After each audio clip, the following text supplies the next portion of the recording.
Le Seigneur Jésus a dit une parabole, c'est la parabole du figuier.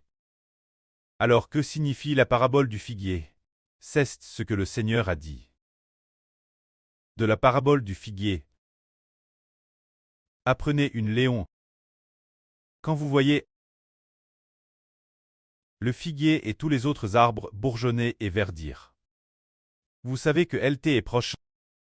De la même manière, quand vous verrez le soleil s'obscurcir, la lune ne plus donner sa lumière, et l'étoile tomber, sachez que le moment de la venue du Fils de l'homme est proche. C'est merveilleux. Le Seigneur a dit que le Fils de l'homme viendrait. Il n'a pas dit « Je viendrai, oh ». Le Fils de l'homme vient. En fait, le Fils de l'homme se réfère parfois au Seigneur Jésus, et parfois, c'est le Fils du Seigneur, en disant « Quand le Fils de l'homme viendra ». Cela signifie que la venue de frère Hébert est proche. C'est frère Hébert qui revoit le nom du Seigneur. En fait, nous comprenons que le Seigneur Jésus n'est pas le fils d'un homme, mais le Fils de Dieu.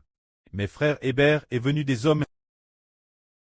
C'est dire que, quand nous entendons et voyons le soleil s'obscurcir, la lune ne plus donner sa lumière, l'étoile tomber, et toutes sortes de choses se produire. Et que nous entendons le son de la trompette de l'ange. Sachez que frère Hébert, devenu le Fils de l'homme, le jour de sa venue est proche. C'est la parabole donne par le figuier. Comme le Seigneur l'a dit, quand vous verrez toutes ces choses arriver, se dire le soleil s'obscurcir, la lune ne plus donner sa lumière, l'étoile tomber, quand tout cela arrivera, vous devriez savoir que le moment de votre rédemption est proche. Très rachet, se dire très enlève au ciel et ressuscite.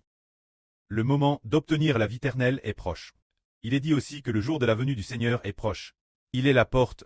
Je suis en train de vous dire que tous ces grands signes et prodiges doivent d'abord arriver. Et alors, ce monde de Satan prendra fin. L'univers et la terre seront abolis. Mais mes paroles ne seront pas abolies. C'est dire que le soleil a changé. La lune ne donne plus sa lumière. Tout cela est arrivé. Le son de la trompette de l'ange a été entendu.